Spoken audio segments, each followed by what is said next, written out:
Alright, stop what you're doing. I've stumbled across a game that's one of the most fun platformers I've ever played. It's witty, rewarding, and looks just mwah. Plus, you get to play as a sexy little raccoon. And I don't know why none of you are talking about it. Just how long ago did this game come out exactly? At least 20 years. Wait, what? 20 years? Shut up, seriously? 20 years ago? So you're trying to tell me that this came out on the PS2? Okay, well, that changes everything. Sly Cooper's not just a fantastic game, it's an unbelievable game. Like, literally, I cannot believe that this game came out in 2002. Like a fine wine, a good pair of jeans, or John Krasinski. This thing is just getting better with age. So whether you're here because you're thinking about playing this for the first time or the 10th, then let me tell you, there's never been a better time to jump in. Now, I was just joking at the start. I know this is an old game, but that didn't stop me from having to constantly remind myself of that. First off, this might be one of the most cinematic PS2 games I've ever played. Right from the word go, the game seamlessly flows from intro screen to cutscene to the game like it's God of War. And from there, the camera shifts flawlessly between a Jak and Daxter style camera for platforming and a more fixed Crash Bandicoot style camera for any set pieces and sequences, which, oh my god, what are set pieces and sequences even doing in this game? Sly Cooper has style coming out the wazoo, and it puts a lot of modern day games to shame. Now, let's be fair dinkum for a second. Whether you're a 60 FPS operator or you don't know or care what an F, a P, or an S even is, the older the visuals look, the more distracting they can get. So thank God for cell shading.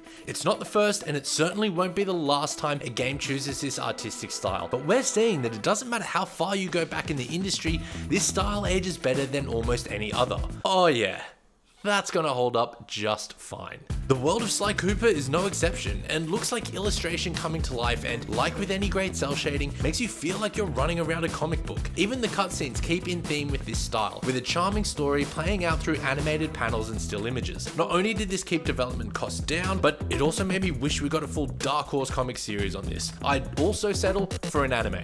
今回も俺たちの勝ちだ。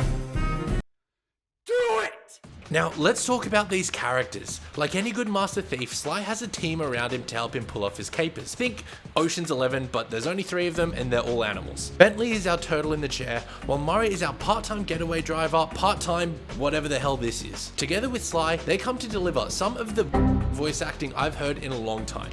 Applying significant rotational torque to achieve maximum velocity will yield a positive result. You mean something good might happen if I can get the wheel to spin fast enough? Isn't that what I just said? Right? I mean, how is that? Seriously, I can't tell if it's actually really good or really bad. I'll play it one more time. You be the judge. You can't escape me, raccoon!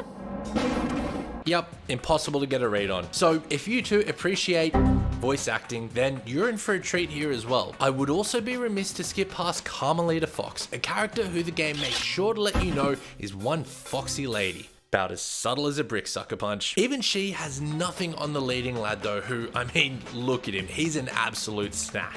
I mean, I know it's not what you came here for, but I mean, if you're making a list of video game boyfriends, then you have to find room for this guy. What the hell are you talking about? I'm just trying to let you know. Now, I'll admit, this game could have been a bit more creative when it came to its structure, but it's pretty standard fare for platformers on show here. You select the chapter from the main menu, which loads you into a hub world. From there, it branches out into 7 different levels, each with a key that needs to be stolen to progress. Repeat this process 5 times for the 5 different bosses in the game, and bish bash bosh, you'll be done in about 6 hours. The important thing here though isn't how it's structured, but the 5 different settings themselves, because this is an international caper, baby. Each chapter has a very unique feel to it. Take this casino level for example. It sees you sneaking your way towards a confrontation with a bulldog that was bullied about his scrawniness as a pup. Nowadays, he has arms so big he has to use them to walk around, and he lives in a giant fire hydrant. And if that's not great storytelling, then I don't know what to tell you. Even the detail in all these environments doesn't feel out of place by today's standards, with chips flying as you knock them with your cane, and even Sly's feet making honest to God sneaking sounds as he runs around each level. Thankfully, Sly Cooper complies with platforming law and has collectibles in the form of clues to be found in each level to give you a reason to be a little bit more thorough. Once you've collected every clue in the level, you'll be given a code to a safe that more often than not contains a lost page of the Thievius Raccoonus. This is the stolen family book passed down from generations of of master thieves in the Cooper family that hold the secrets to their hidden techniques. Such a cool idea. Now, if this isn't your first rodeo, you'll know the familiar feeling of hunting down collectibles only to remember They're beautiful, but they're useless. well, not in Sly Cooper, they're not. The pages you unlock here will give you important skills from quick attacks to slowing down time, even being able to turn invisible. Since there was a normally game-changing ability in each level, it makes it super worth your time to hunt down the generally easy to find clues, and they're the most rewarding collectibles I've ever come across. Even some of the quality of life improvements here are things I would love to see implemented into today's AAA games. For example, when you start a level for the first time, you may get some scripted dialogue coming through your radio from Bentley or Murray. If you die and have to go back to the checkpoint, instead of playing you the same dialogue each time, it will give you a prompt on L1 to press it if you want to hear it again. This means it won't play the same dialogue over and over again if you get stuck somewhere like in other games. Quiet, here comes Pretty Boy. About time you showed up.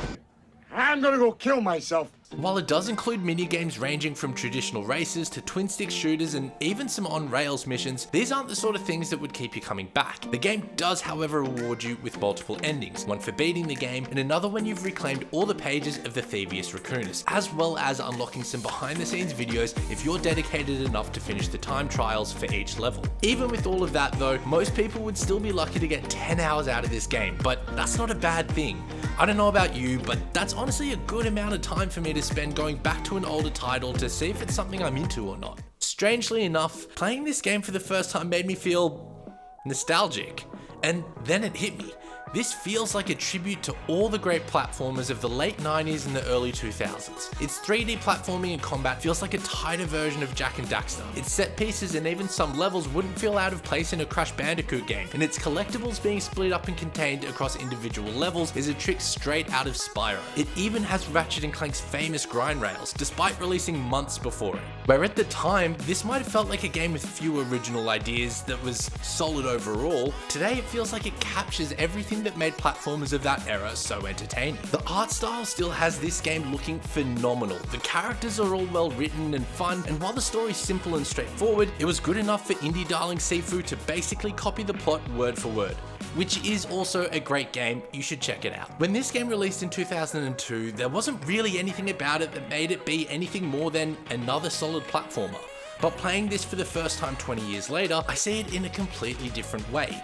To me, this really does represent the best of what platformers could be, and feels like a love letter to so many classics that still manages to add its own contributions to the genre. But it's not to say there isn't any competition out there. I have this video covering Ratchet & Clank's first adventure, and this video covering Jak and Daxter's. Decide where you want to go next, and I'll let you be the judge of which mascot should truly reign supreme. If you enjoyed this video, a simple like goes a long way to helping me grow the channel, and subscribe if you want more of this sort of content. Catch you in the next one. Let's go! I'm not gonna lie, daughter had fun on Yagi, her brain fried. My lady Papa Zenny, I don't